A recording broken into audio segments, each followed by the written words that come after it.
নমস্কার বন্ধুরা, যেগুলো আমার জবা গাছ।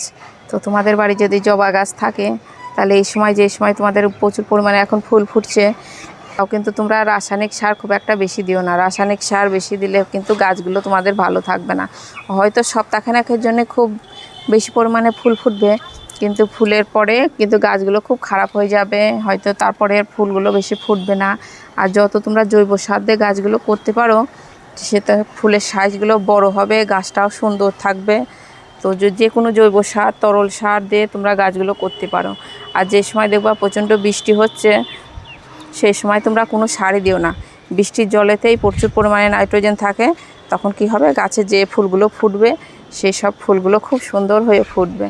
আর এই যে রাসায়নিক সার দিলে কি হয়, ফুলটা অতটা ভালো থাকে না, গাছটাও আস্তে আস্তে কেমন হয়ে যায়, দীর্ঘদিন কিন্তু আমাদের গাছগুলো ভালো থাকে না। এই যে আমাদের দেশি জবা, লাল জবা কি কত সুন্দর হয়ে ফুল ফুটেছে। আর এই যে এটা আমার টগর গাছ। টগর গাছটা যতই দেখাই